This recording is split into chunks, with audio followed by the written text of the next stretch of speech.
Man, it is an honor. We at Catch the Drip, Magatte. Hey, You looking Bishop. big. I'm 6 feet apart. Oh, 12. it feels so hard. I'm out the way. We out the way. We are social distancing, but we have somebody in this place that I'm honored. I've been telling the whole world, Magatte, who this is. Now, Catch the Drip, we know that you understand that the goal is to just find out what's the real, who's the real, and how we really position it.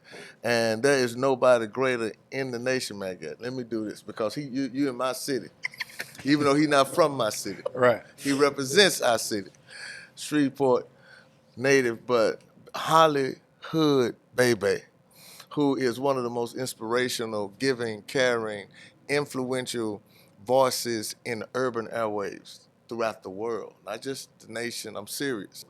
I was talking to the Young Money team, and this is a true statement. They were like, Bishop, there is nobody in the world who throws an event like Bebe. And I was like, yeah, I mean, like he one of the best. They said, no, let me rewind it. Bishop. There is nobody in the world who throws an event like Bebe. If you wanted to go high, he got you. If he wanted to bring it down, he got you. If you wanted to get ratchet, he got you. If you want to bring it back home, he got you. I said, you like, he said, I'm telling you, man. It's no. And then Corey was like, Bishop, he telling the truth, man.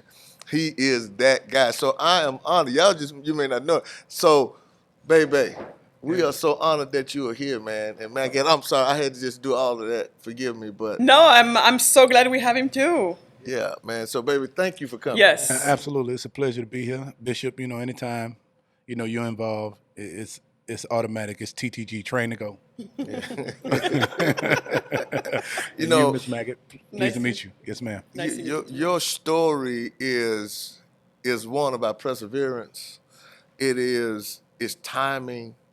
I mean, I can't get into all of it, because we don't have all the time in the world. But I want to, you were born in Shreveport. Give us the backstory so people really understand who you are. Raised in Shreveport, population, 186,000, and grew up single mom, but my daddy was, very active in my life. I think I'm the only sibling out of my mother's 4 children that was able to go to private school. So at an early age, I was introduced to God, religion, the Bible, and I went through private school from the ages of 2 all the way to the kindergarten. And in the kindergarten, I got put up 2 grades, so I never seen first grade. I went straight to second grade, did private school till I was in the 4th grade. Funds got tight with mom, so then she put me into public school. Public school is where I ran into all my friends, and I went from straight A's to straight F's. And so mom and them had to come in with the little disciplinary actions, and then I got it together enough to get to the 6th grade. And again, I went from straight B's to straight D's and F's. After that, I pulled it back together. Mom cut a deal with the private school that she could pay as she go. And so that's why I had the intimate setting with one teacher. We never switched class. So all my subjects I got in one particular class, and it was intimate. And, they had disciplinary actions they took if you didn't get your work. So that I completed that until the highest grade, which was 8th grade. 9th grade, I went to an all-white private school where it was just like me, and it was only 3 blacks in the whole private school. So then that's where I ran into certain different, lifestyles. And then my mom said, "Nah, we're gonna pull you out of that." She said, "Now you're gonna either get it here, or you got to go to public school." I said, "I'm gonna take my chance at public school." And I went to Fat Park High School in the 10th grade, and that's where the stardom kicked in at with me being an entertainer through dancing. And through dancing, I used to cut up all the time. So I had a real issue with knowing when to turn up or to turn in my work. And so I went from being the class clown to being the school clown. And there were a couple of inspirational teachers that grabbed me and shook me and told me, like, "Yo, I'm gonna cut a deal with you. 45 minutes is my time. Last 15 minutes is your time." That's very interesting. Wow. So the last 15 minutes, it's baby time. It's show time. It's cut up. We turned up. 45 minutes. We concentrated. Got our work. In the 11th grade, I tried out for drum major. As of today, I am the only drum major that ever went to high school and became drum major without knowing how to play an instrument. Amazing. Amazing. So there's concert season and there's marching season. Marching season, I tried out for drum major, made it. Concert season, I didn't know what to do. Had too much time on my hands. So my band director, Mr. Cleveland White, personally taught me how to play baritone. And in 3 months, I learned how to play baritone good enough to get a scholarship to Grambling State University. Grambling State University, went there for a year. Had issues with knowing about responsibilities, dropped out. Then I came back to my alma mater, Fat Park, and became a dance choreographer, taught the band how to do dance steps and stuff like that, coordinated the breakdowns and all of that. One day the announcer got sick, and the band director put me behind the microphone. And so me and Fat Park had a good little run, like Frankie Beverly and Mays, Baby and Fat Park High School Band, and we traveled all over Texas, Louisiana, to Battle of the Bands, and we won first place a lot of places. And then after that, that led to radio, where I came into radio with a guy named GQ Riley, and I walked on. And I had a problem with being on time. So sometimes I would get the radio, and he wouldn't turn my mic on until like an hour into the show as punishment. And then we became best of friends. And then I got with my OG partner, Jahwar, who me and him became Batman and Robin. And through that, he taught me promotions. And then the whole Bebe thing, the Bebe experience happened. There are three things that I heard you say that I'm particularly interested in. One, you said, because I'm always interested in what helped people get to where they are today as adults. And I'm a firm believer that your upbringing in childhood determines a lot of that. And of course, a lot of us, we don't get to choose the families we were born into.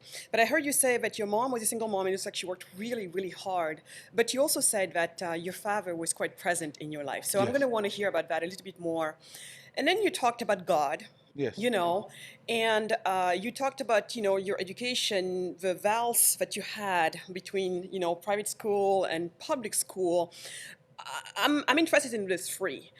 So your dad, because we all know how wonderful moms are. I mean, they're just pillars, especially in our community. So we will honor your mom, and you know, but tell us a little bit more about the dad, because one of the things that breaks my heart oftentimes is what has happened to the black dad, right? In the black family, especially in America today. So tell us in which ways you felt like your dad was there for you, and, you know. Yeah, my dad is amazing. He's 86 years old. He still entertains. He still dropped it like it's hot. He was a part of this legendary gospel group, the legendary Jones Singers. Right, the Jones Singers. And my dad, although he was not in the house with us, Right. Mom didn't keep us away from him. And he would come over to grab me, take me to the country, show me things. But Dad was, I know Dad was around disciplinary time. Got it. Put his foot on my neck, discipline me, straighten me out, correct me. Dad was there. He did that. Okay. And just to be clear, when you say put his foot on your neck, it Well, is just a figure, right? We're not. No, literally, like Dad. Literally. Yeah, literally. That's what my dad took me through back then is what molded me to be the man that I am today.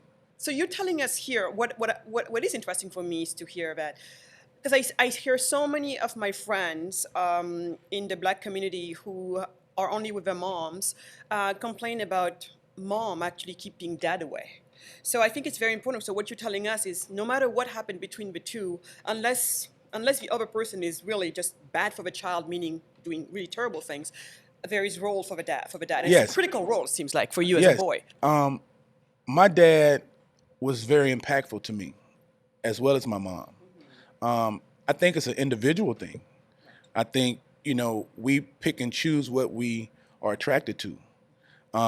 Because I had so many influences through private school, through a loving teacher that took a time with me because we all learn different ways. Yes. Some people learn by reading. Some people learn by touching and feeling. You know, I just happen to be one of the touchy feely. You Yes. feel me? I learned by touching and understanding. So because she taught, he taught, and they all had an impact, I developed a conscience. If you talk to my dad today, me and him, we are best friends. So a lot of things I think that happen to people in life, it's an individual thing. I mean, Got it. Got it. you know, my experiences that I went through, I mean, it could have took me in. I mean, now I wasn't no saint growing up now. I mean, if you if you go back to Shreveport, there's several chapters of Bebe that see y'all get the polished part of me, but there was a roguish part of Bebe. There was a you can't leave your bike outside Bebe. That was a I like to play with matches Bebe. That was a dancer Bebe. That was a male exotic dancer Bebe. That was a hustler Bebe. That was but personality. And God put me in places that maybe I didn't even deserve to be there. Personality and God. Okay. You know, And God first and then personality. man, this is amazing listening at your story because, baby, I had no idea that you was in those private schools. I had no idea how you ended up in Grambling. And then you give honor to those who taught you. Yes. I'm hearing you. You said a teacher said you got the last 15 minutes. That was Yeah. smart, too. Yeah. That's very ingenious for the teacher. And then another OG said, I'm going to keep the mic off, not forever, just for discipline. So Yeah. you can respect it when it come on. So respect Yes. the time. Some of the young guys who are up and coming DJs and video and blah, blah, blah, and bloggers, a lot of them say that you are a mentor and an Right. OG. I mean, straight up, with no provocation. Right. I think this young lady with mine is a young lady that works at 104, 105. Her name is Nina.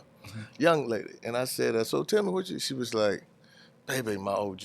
You know, she was not being, she was just talking. She said, he really is teaching me how to do this the right way. So it seems like you understand lineage and touch and passing it on. Is Right. that in your DNA?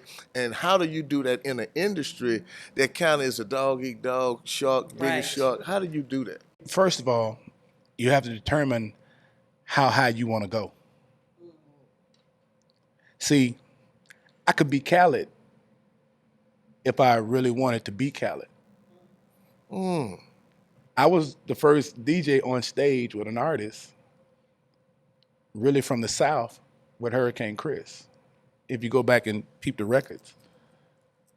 But there's a part of this game that I choose not to go to. And there's a price you pay for success. Wow. So I'm still learning to this day Wow. that there's a price that you have to pay. I don't like to be guinea pigged or made to move. You can't usher my feelings. So in the music business, there's a lot of control, and I'm not the one to be puppeteered. So that's just the music. But in life, if you follow anything and I didn't know what I was doing, I'm just now coming to because I was smart enough to put cameras on me and film how me wanting to see a lot of people smile. That's where I get a lot of my joy from. Me being here with y'all today and watching you smile from me being here makes me smile. Right. Right. So every day my feet touch the floor, I'm looking to make somebody smile Yeah. I get by it. doing something, a good deed. Yeah. I hear you. You feel me? I'm telling you, say, and Meg, I know you have a question, but if you want to have something that's interesting, go into a radio session with Bebe. It really is amazing, and I've been to a lot of them with him. And number one, it's happening so quick. Your mind is saying he can't remember it, and it's, you know, I got 5 seconds, go. And it's Baby, and he turned it all the way up for 15 strokes and then shut it down. And I look at him, I say, man, how do you do that, man? You said, Bishop, I don't even think of it, man. It just come over me.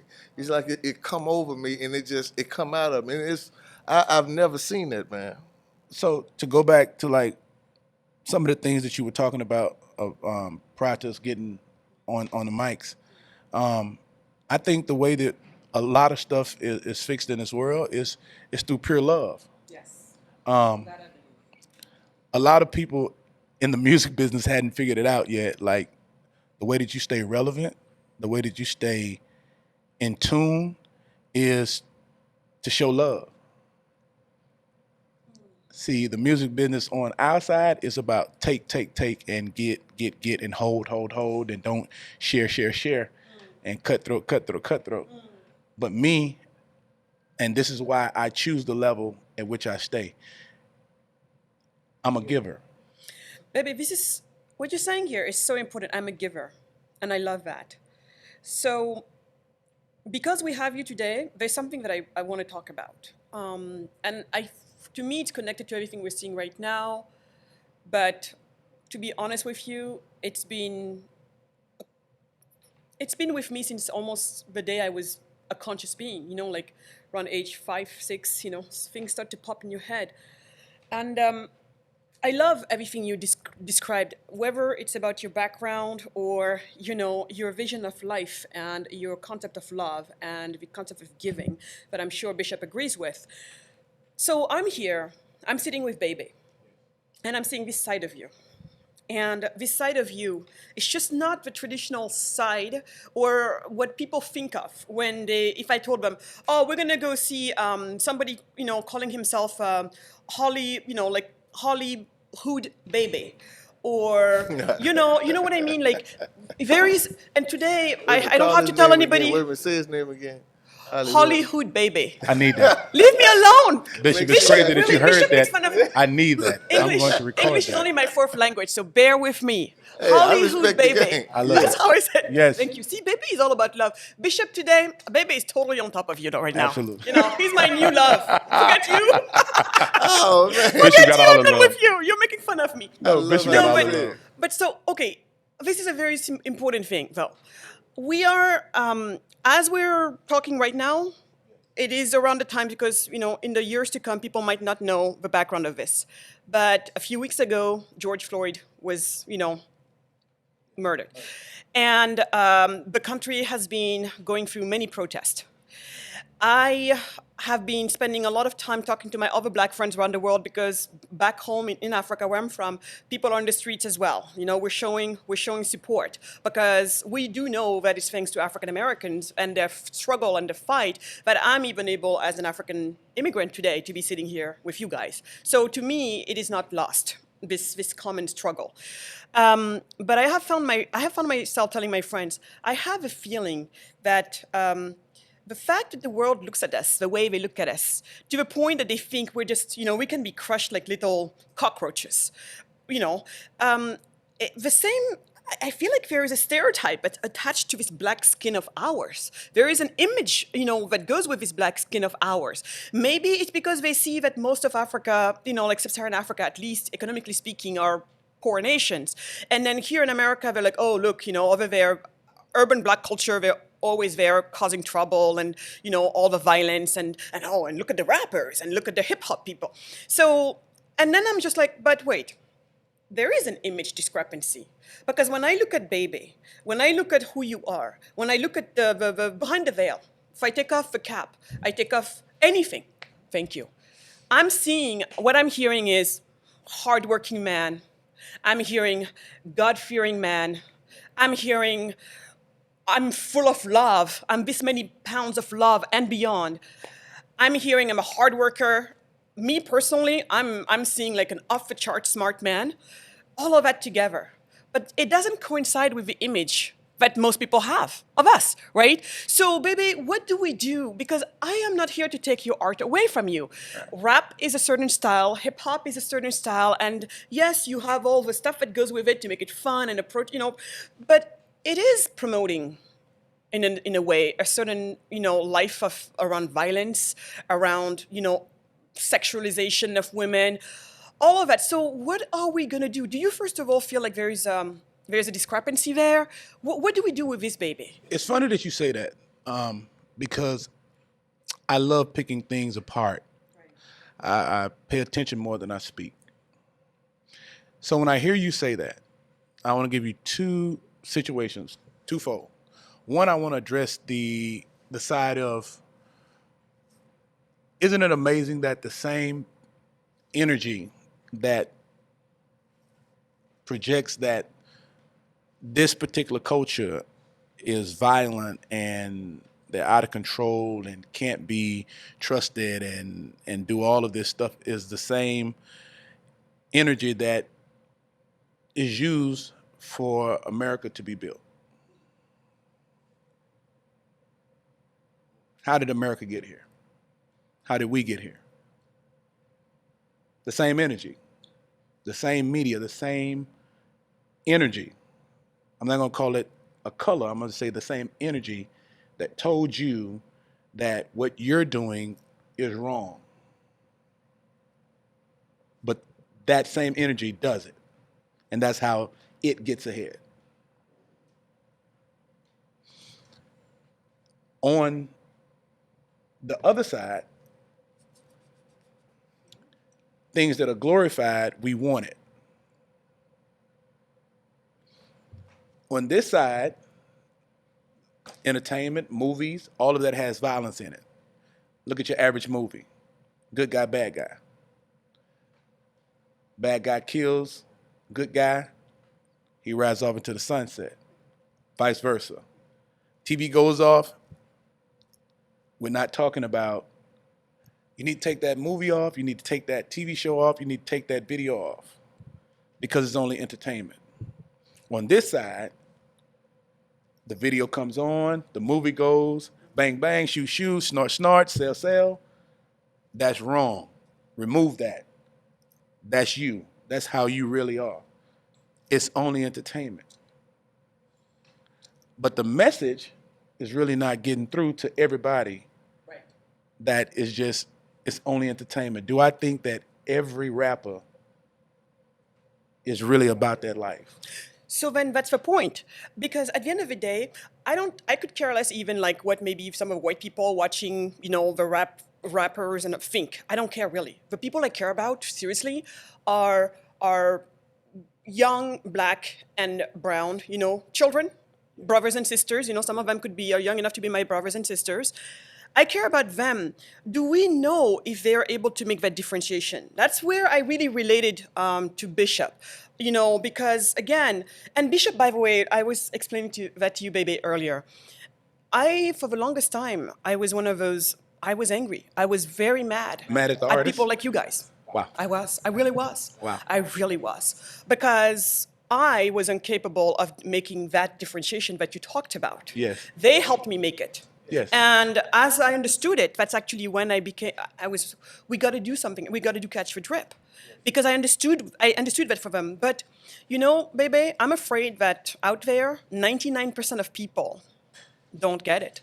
They're not able to make that differentiation. So how do we do that? That's why we did something like this, so you get to talk to us. Well, I'm glad you made that statement too. It's an individual thing first. And then you have to, how did I come into an infected game, music game, and walk a fine line and pour in love, and everybody say the same thing about one person, that if he comes into a building or a room or whatever, it instantly turns into something else. How does that happen? You choose. Everybody not going to get it. In order for your car to run, there's going to be positive, there's going to be a negative. Mm-hmm. You can't have two positive run a car. No, there's no way. Some people will get it. How do we stop the killing? There's so much that goes into that you have to demand that we respect ourselves. I have a new saying. I don't ask for you to respect me anymore. Mm-hmm. Just don't disrespect me. That's a good start. Mm-hmm. So when I see brothers like Bishop and I see brothers like Brother Bruce Wayne, I automatically block out all the negative that I think that when I see a person in a hoodie, I don't automatically lock my doors. although I am very aware. So I see a lot of good in people, me personally. I see a lot of good in people, and I say, she just need opportunity. I no longer look at the drug dealer bad anymore. And I go on record and say that. Because I've watched my brother go from when he jump into the game, he's introduced to the game, he's given something. And he said, hey, yo, if you take this and you finesse or you sell this, then you could reap a reward. When he first get into it, there's a lot that come with that. First of all, you owe somebody. Second of all, if you make it, you get a reward. That's a lesson in itself. At that point, when he is introduced to the game, he'll do anything. He's wild. He'll shoot you, your sister, anything. He yeah with the yeah. As he sell a lot of that, he elevates to another level. He has a little bit more consciousness. A little bit more money. He's handling a little bit more of that. When he get over here, he's no longer that person with the rah-rah. And what? He wants to be low-key. He don't want to smoke. He normally has a family by that time, because with being rewarded comes everything that's attracted to the shiny thing. So, Hold on. go ahead. When he gets way over here to where he's getting it by the kilos or the weight, he becomes prey. But at that point, he's rubbing shoulders with the governors, the senators, the mayors. So what that told me, that whole process is, all my brother needed was an opportunity. I hear exactly what you're saying, baby. But Hold up, Miss Magatte. What's the difference you can between just Magatte. Okay. what's the difference? Sorry. What's the difference between CVS that gives Madea the wrong medicine and kills her, than Lil Ray Ray that sells drugs? At that level, I agree with you. I don't see a difference. But I consider myself, and that's how I see everybody, to me, the first order of love, in my mind, is do no harm, right? So it's not because CVS is doing something reprehensible that I say if somebody else is doing it, it should be fine. But I still follow you and your reasoning with this notion of opportunity. And I think it is the key word here. To finish what I was saying, because I think we all on the same road. Yeah. That's the reason I use resources that I have, the platform that I have, to give young brothers and sisters an opportunity, whether I know them or I know them. Right. And a positive opportunity, one in which they don't An take the risk opportunity, of being gunned yes, down. an opportunity, period. What you do with it is See, then on you. That's what I agree. let me show you something. Let me show you something, because this is fascinating. And I could just let y'all keep going. I'm like, I like this. But look, I'm going to show you this. As a pastor, as a preacher, people always ask me, or they say to me, these kids need to choose God over the devil. That's not a choice. No one in their right mind would choose Satan over God. You're not going to do it. What they try to figure out is they're choosing survival in their mind over non-survival. And so survival then goes into this pit of whatever I have to do to survive, the rules can be suspended. I'm okay with that. And so what we have to say, we have to knock the scales from their eyes so that they can see that survival at all costs is really not where they are. They believe it, Yes. and they can be reinforced into thinking that, but you are really you're really not at that place. In your mind, you believe it because it looks like that until someone else shows you, hey man, did you see that? That's another road that you didn't even know that was there because there was a lot of dope, a lot of dirt covered up over that road. But can I show you this road? Okay, now watch this. Can I show you this road? Like, I never forget, I had a meeting with all these bloods at a pool hall. And I asked the bloods, I said, say, man, how many of y'all got gang issues? And I said, how many of y'all got baby mama problems? Everybody. How many of y'all got tickets? Everybody. How many of y'all kind of broke? Everybody. How many of y'all? I said, well, let me just give you an anecdotal diagnosis. Ain't scientific. What you doing ain't working, man. I said, so this ain't, I ain't taking you, I'm just going to say, what you doing Whatever it ain't is. working. I said, now, if I offer you something, now I said, I could be wrong. I could be absolutely off, but I bet you I can do better than that.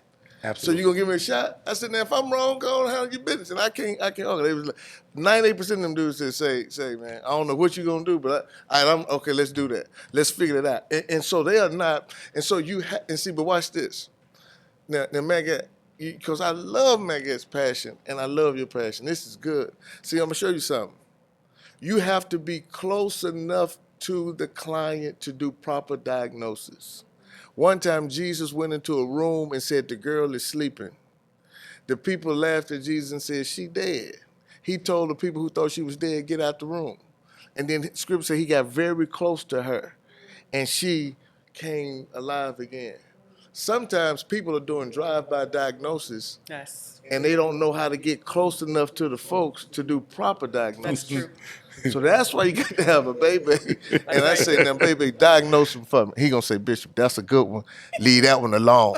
The devil got him for real. That one you can Absolutely. work. And that's how we got to start working. So that's why I love it when I'm talking to him. When everything jumped off, baby called me and said, Bishop, man, I said, baby, listen, your voice is too important. You cannot do what you. And he said, I know, man. Cause I said, you can't tell the streets to ride because they listening to you. He's like, I know, but bitch, I said, that's cool. And so those kinds of voices that create pauses. Now that don't mean we perfect. That means we creating a pause. And so as we start pausing and regrouping, like he said, there's some phases of baby. There's some phases of Bishop. A lot of people think, yeah, Bishop visited a whole lot of jails. I say, yeah, not on no past. I've been in jail more than you all. Yes, sir. With no pass. I was behind the yellow line, Yes, sir. in line for this free fall. So I understand that you can go through these phases, and our job is to make sure those phases don't consume you. But anyway, I talked too much, but y'all got me. No, you told me something that I took from you, and I walked by it. And this is something that America and people on the other side will say use diagnostics, right? You need a translator. There's so much in me that I want to say that would tell this other side or that particular energy, you have no clue. You only think you know. So I need a translator that can translate it. That's very much what happened for me. Yes, because if you only look at it one way, you'll be fooled. For sure. For sure. What the pandemic and what the death of George Floyd has done for a lot of people is made them have to look at it from more than just their angle. To see that man lose his life, we all watched that together. And at that point, I don't care what color you are, you had to say, This ain't right. that ain't right. No. There's casualties in success. And I just believe that we'll all come out better, due to the demise of George Floyd and other lives. I believe that. And people like you sharing what you're sharing. Baby, we're getting towards the end of this. I have just two little requests from you. There's something you said. You said, I believe in working. I believe in grinding. Hard work really pays off. Speak the truth. Be a man of your word. With that, this is for our young brothers and sisters to help them navigate life. We show what we're doing here. Us sitting down here is for them. What's your advice to this young man or lady? What's your advice to them in order to really, try and overcome all of their setbacks, as well as stay strong, and try and surround yourself with a positive culture? But what's your advice? I got too much, so I will try to sum it up Please. Hard work beat talent if talent don't work hard.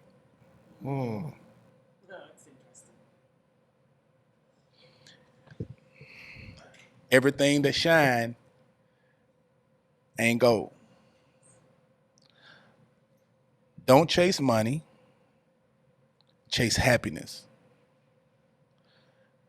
Be confident in who you are.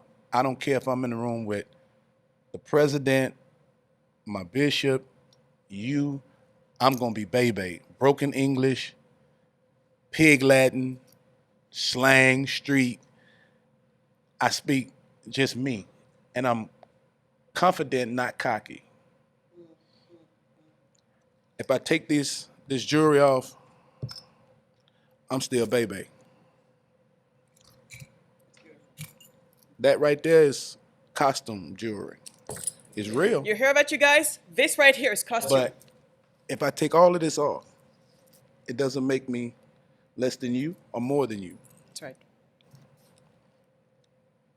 I did this and I bought this because I love to see what I work for.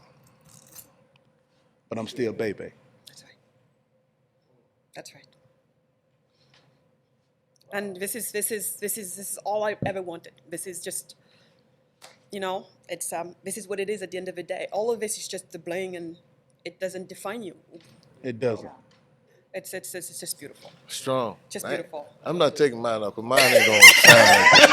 I'm not doing it. I'm not doing it. We're God's mine, so I'm going to keep mine on. All right, last thing, guys. Last thing. Well, I got to pray too. He Go always, ahead. no, but wait, we're going to that. He's Okay. always wanting to preach. You're a pastor. I want to see you guys preach off very quickly together. Oh, man, yeah, oh, yeah. We We're ain't doing gonna this. have no preach out, because I can't lose my job to a DJ. I ain't gonna have people talking about, Bishop, I really do. Baby got a church. Then we ain't playing no games like that. Baby with me. Baby, I tried That's to give you right. a That's chance. right, Bishop. Yeah, Thank you, Bishop. Thank you, Bishop. I ain't gonna lose mine. You need a 'cause- translator. That's right. I can't What is lose, the I church ain't without losing a my pastor? members to baby. Next thing I know, I'll be talking about, man, baby, come on, brother. But listen, man, this is fascinating. Man, you are fascinated. You are fascinating. This is, and I love everyone that we've interviewed. So I don't want to be disparaging, but man, this has been, for me, Magatte, this has been the most fascinating one that we've done. I mean, you're fascinating. I mean, you truly are. In the world, y'all just got to really follow his world, and it's amazing, because when we want to get someone in the highest levels of hip hop and beyond, But okay, bitch, hold on, let me make a call. And they ask, baby, what's those who are hidden to the public, baby, call, hold on, bitch, and it's on. And we just have so much with this resource that I don't ever want to forget it, and don't want to forget how important that he is to this conversation. It is the last thing, the last of a dying breed is someone who has influence and character. Those things normally they're getting lost in this culture. It's influence, and they say my character, don't question it, and I'm not going. I'm not going to even call any names, but I'm seeing some of these guys, and they got 80 million hits on their videos, and I'm saying, but their character is flawed. And I ain't talking about what they speaking on. I'm talking about who they are. And so to have him, it is a jewel that I keep trying to say, do you see what I see? Do you understand what I do? Can you see this? And beyond all other stuff, because it can get confusing if you are trying to be confused. But if you want to have understanding, I'll never forget my father told me something, man, when I was in search. I was trying to find my way from religion to this, and he said, if you're looking for truth, son, you're going to run into Jesus. But if you're looking for an argument, you'll find it on every corner. And he was so right, because I was debating. He said, what you trying to find? See, I'm finding the truth. See, this is the truth, man. Baby, it's the truth, man. And I honor you, I respect you. You know I do. And everything I do, I've told the world. I've told conservatives, and I've told liberals, and I've told hip-hop folks and church folks. They like, Bishop, why you always why you on the radio with baby? Because it seems natural to me. It would seem fake on some other level, because that seems so natural to me. But baby, can I pray? Yes, sir. Can I pray, Magatte? Let's pray to make sure that this is not just a one-off, but this catches fire as we catch this drip. God, give us the grace the anointing, the power, and the procedure to go forward to affect change in the lives of those who we don't know. This young man has been set aside for work that has a ripple effect in the worlds that we can't see. His touch is broad, but his heart is tender. So keep him that way so that he can be a vessel and a light and a source of strength in this weakened environment. Lord, bless us that we can be the kind of example that actually gives others a chance to see what hope looks like and what a voice that has been anointed for a time like this sounds like. Bless this man, bless this work, bless us collectively, and bless the world. The world needs a new voice. It needs a stern idea. And let us be that, and we pray it, and it is so. Amen. Amen. All right. Thank you. Catch the drip. Catch the drip, yes. Yes, sir.